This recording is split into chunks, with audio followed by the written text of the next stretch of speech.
A theory that you can't explain to a bartender is probably no damn good. When we have found how the nucleus of atoms is built up, we shall have found the greatest secret of all, except life. We shall have found the basis of everything, of the earth we walk on, of the air we breathe, of the sunshine, of our physical body itself, of everything in the world, however great or however small, except life. If your experiment needs statistics, you ought to have done a better experiment. We haven't got the money, so we've got to think.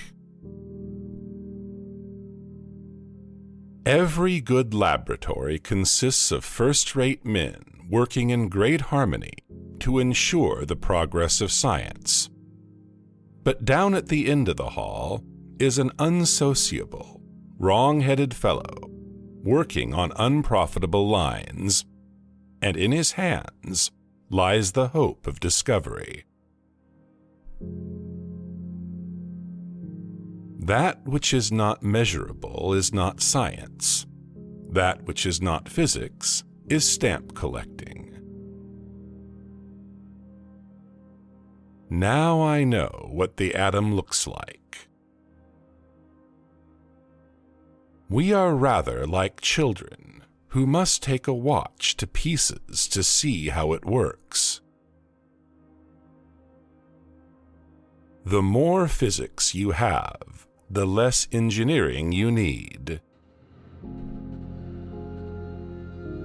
Should a young scientist working with me come to me after 2 years of such work and ask me what to do next, I would advise him to get out of science. After 2 years of work, if a man does not know what to do next, he will never make a real scientist. Gentlemen, now you will see that now you see nothing, and why you see nothing you will see presently. All scientific men will be delighted to extend their warmest congratulations to Tesla and to express their appreciation of his great contributions to science.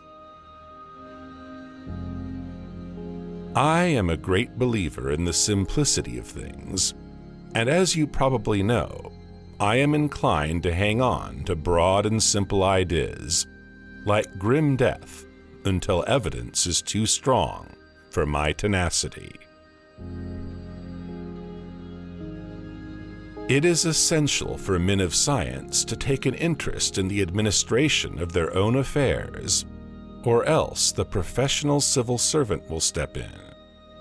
And then, the Lord help you. You should never bet against anything in science at odds of more than about 10 to 12 to 1. I have to keep going, as there are always people on my track. I have to publish my present work as rapidly as possible in order to keep in the race. The best sprinters in this road of investigation are Becquerel and the Curies. The year 1896 marked the beginning of what has been aptly termed the heroic age of physical science.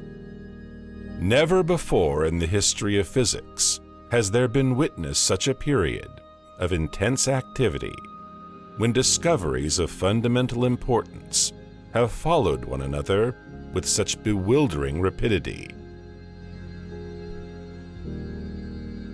Don't let me catch anyone talking about the universe in my department.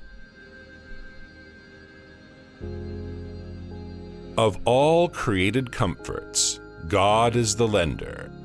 You are the borrower, not the owner.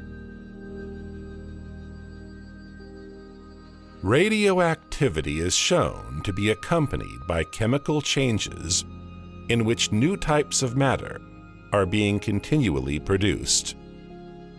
The conclusion is drawn that these chemical changes must be subatomic in character. You know, I am sorry for the poor fellows that haven't got labs to work in. The greatest contributor to the feeling of tension and fear of war arose from the power of the bombing airplane. If all nations would consent to abolish air bombardment, that would mean the greatest possible release from fear. It was quite the most incredible event that has ever happened to me in my life. It was almost as incredible as if you fired a 15-inch shell at a piece of tissue paper and it came back and hit you.